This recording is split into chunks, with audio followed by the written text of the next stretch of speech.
में हम डिस्कस करने वाले हैं आरएलसी सर्किट के फेजर डायग्राम। अभी तक हमने जो है आरएल सर्किट पढ़ लिया, आरसी सर्किट पढ़ लिया। इस वीडियो में हम देखेंगे आरएलसी, जिसमें हमने आर अलग देखा था, एल अलग देखा था, सी अलग देखा था। तो देखो, जो अगर पुरानी चीज़ों को रिवाइज किया जाए तो हमें इसमें ये पता है कि अगर प्योर रेजिस्टेंस की बात की जाए तो उसमें वी आई ग्राफ कैसे बनता है कि जिस फेज में वोल्टेज रहेगी उसी फेज में मेरी करंट भी रहेगी। अगर इंडक्टर की बात की जाए, इंडक्टर के केस में करंट मेरी 90 डिग्री लैग करती है। करंट 90 डिग्री लैग करती है, मतलब जिस फेज में वोल्टेज रहेगी उससे 90 डिग्री पीछे मेरी करंट रहेगी। ठीक है, अगर वोल्टेज में 0 डिग्री पे ले रहा हूँ तो -90 में मेरी करंट आएगी। अगर मैं वोल्टेज में 90 डिग्री पे लूँगा तो 0 पे मेरी करंट आएगी।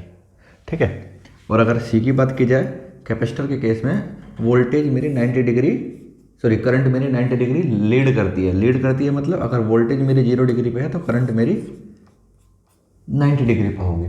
ठीक है, अगर ये चीज़ ऐसे है तो जो मेरा लॉस होता है, ठीक, अगर लॉस की बात की जाए तो वो भी मेरा उसी के अकॉर्डिंग हो जाएगा कि अगर इसके अक्रॉस अगर मेरी पावर होगी तो इसके अक्रॉस जो पावर होगी P, वो भी उसी डायरेक्शन में होगी जिस डायरेक्शन में मेरा करंट है।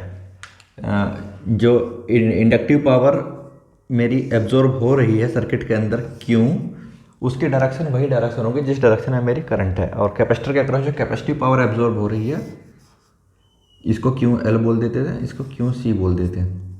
ठीक है, QC ये भी मेरी वही पावर होगी जिस उसी डायरेक्शन में होगी जिस डायरेक्शन में मेरी करंट है। ठीक, और जिस डायरेक्शन में करंट है उसी डायरेक्शन में मेरा जो है IR, इसका वोल्टेज ड्रॉप होगा। JIXL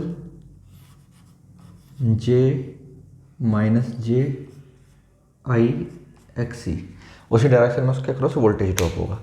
ठीक है, अगर आपको ये चीज़ समझ में आती है तो आरएलसी सीरीज सर्किट का फेजर डायग्राम बनाना थोड़ा सा आसान हो जाता है। देखिए, आरएलसी सीरीज सर्किट जो है ज़्यादा डिफिकल्ट नहीं है। अगर आपको आरएल आता है, आरसी आता है तो ये बिल्कुल सेम वैसे ही बनेगा। बस इसमें क्या है कि दो स्पेशल कंडीशन आ जाती हैं। दो स्पेशल कंडीशन कैसे?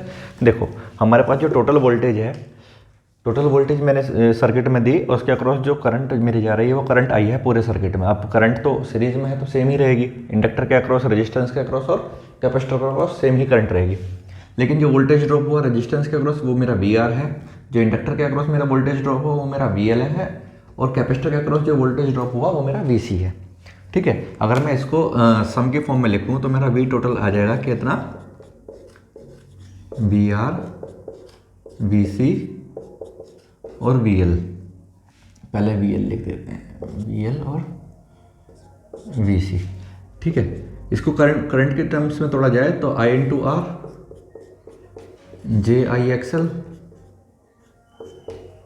Plus -JIXC। अगर मैं I बाहर ले लूँ, कॉमन ले लेता हूँ, तो अंदर क्या बचता है, R प्लस JXL - XC। ये बन जाता है मेरा, अगर मैं इसको कंपेयर करता हूँ I × Z से, तो Z मेरा ये निकल के आता है impedance.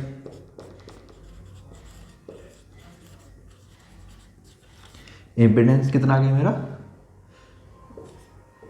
Z = R plus JXL - XC। ठीक है, इतना तो सिंपल है अभी तक। उसके बाद अगर इसका मैग्नीट्यूड देखा जाए, यह आ जाएगा R² प्लस XL - XC का होल स्क्वायर। और एंगल की बात की जाए, एंगल और मैग्नीट्यूड हम देखेंगे एक स्पेशल कंडीशन के बाद। ठीक है, एंगल मैं फिर भी बता देता हूँ। एंगल वही आएगा मेरा tan phi = देखो, अगर मैं बात करूँ इसके फेजर की तो रेजिस्टेंस के लिए क्या बनेगा, ये मेरा रेजिस्टेंस के लिए इस डायरेक्शन में जाएगा हॉरिजॉन्टली, जो कि मैंने करंट की डायरेक्शन मानी है, वोल्टेज की डायरेक्शन मानी है रेफरेंस वाली। इंडक्टर के लिए मेरी करंट जो है 90 डिग्री लैग करेगी, तो मेरा जो XL होगा वो भी 90 डिग्री नीचे होगा, JXL सॉरी। ठीक है, और इंडक्टर कैपेसिटर के लिए वो 90 डिग्री अबव होगा, JXC कैपेसिटर के लिए। ठीक है, अब यहाँ पे जो है रिजल्टेंट जो मेरा फेजर डायग्राम बनेगा उसमें मेरी तीन कंडीशन बन सकती है। तीन कंडीशन क्या बन सकती है पहली कंडीशन ये हो सकती है कि मेरा जो एक्सल है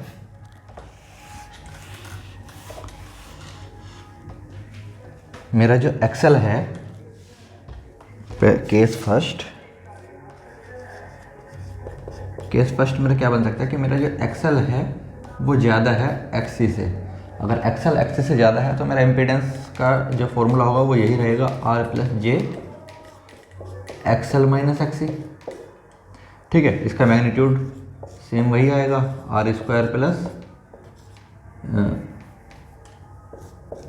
एक्सल माइनस एक्सी का होल स्क्वायर का अंडर रूट, और जो इसका थीटा आएगा इसका रिजल्टेंट आ जाएगा ये रेजिस्टेंस आर, और ये ट्रायंगल बचेगा छोटा सा। अब मैंने कहा कि मेरा एक्सल ज़्यादा बड़ा है तो ये वाला पार्ट जो बचेगा वो बचेगा एक्सल माइनस एक्सी, ये मेरा जेड हो गया। ठीक है, तो पाइथागोरस लगा लेते हैं। tan theta equals to base upon hypotenuse, base कितना है आर, हाइपोटेन्यूस कितनी है वो base upon oh perpendicular upon base, sorry, XL minus XC divided by R. तो यहाँ से मेरा थीटा निकल के आ गया कितना, tan inverse XL minus XC divided by R. ठीक है, केस फर्स्ट के लिए मेरा जो है मैग्नीट्यूड ये आ जाएगा इम्पीडेंस का, और इसका जो फेजर एंगल है, फेजर एंगल ये वाला, फेजर एंगल मेरा ये आ जाएगा। ठीक है, फेजर एंगल कैसे निकलेगा, सेम वही चीज़ है। देखो ये रेजिस्टेंस आर है, अगर मैं इसको यहाँ पे लिखूँगा एक्सल माइनस एक्सी, बात वही है, इम्पीडेंस जेड, और ये perpendicular upon base tan theta. ठीक है, यहाँ से मेरा इम्पीडेंस ट्रायंगल ये बन गया। एक्सल माइनस एक्सी कब आएगा, एक्सी माइनस एक्सल कब आ सकता है, जब मेरा एक्सी ज़्यादा हो। केस टू में, अगर केस टू की बात की जाए तो केस टू में क्या होगा, देखो केस टू में कंसिडर कर रहा हूँ कि मेरा जो है केस सेकंड क्या है कि मेरा एक्सी ज़्यादा है, एक्सल छोटा है। अगर एक्सल छोटा है तो मेरा जो अब रिजल्टेंट क्या बनेगा, ये रेजिस्टेंस आर है और ऊपर क्या बचेगा एक्सी माइनस एक्सएल, क्योंकि अब यहाँ पे ये वाला पार्ट छोटा है, ये वाला पार्ट बड़ा है।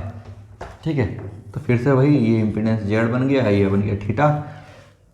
ठीक है, तो अभी मेरा फाई की वैल्यू क्या बनेगी, ये फाई की या थीटा की वैल्यू बनेगी मेरी tan inverse XC minus XL divided by R, और जेड वही रहेगा R square plus XC minus XL का होल स्क्वायर।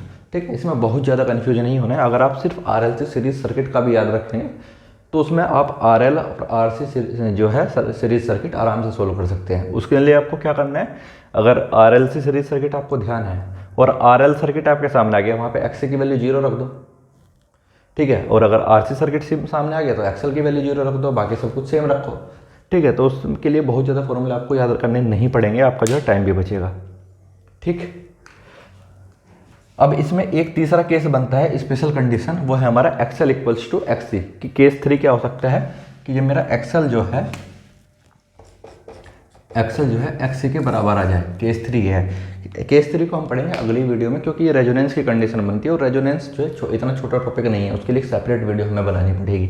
ठीक है, तो सीरीज RLC सर्किट में जब एक्सएल एक्सी के इक्वल आ जाएगा तो क्या होगा, हमारा जो है सर्किट पूरी तरह से रजिस्टिव हो जाएगा, एक्सएल एक्सी को पूरी तरह से कट कर देगा, तो ये वाला पार्ट 0 हो जाएगा, तो जेड इक्वल्स टू आर हो जाएगा। फिर क्या क्या कंडीशन बनती है, क्या किस कंडीशन में मेरा जो है रेजोनेंस आ सकता है, और रेजोनेंस में क्या क्या चीज़ें हो सकती हैं। ठीक है, और सीरीज RLC सर्किट को एक्सेप्टर क्यों कहा जाता है, ये सारी चीज़ें हम उसमें डिस्कस करेंगे।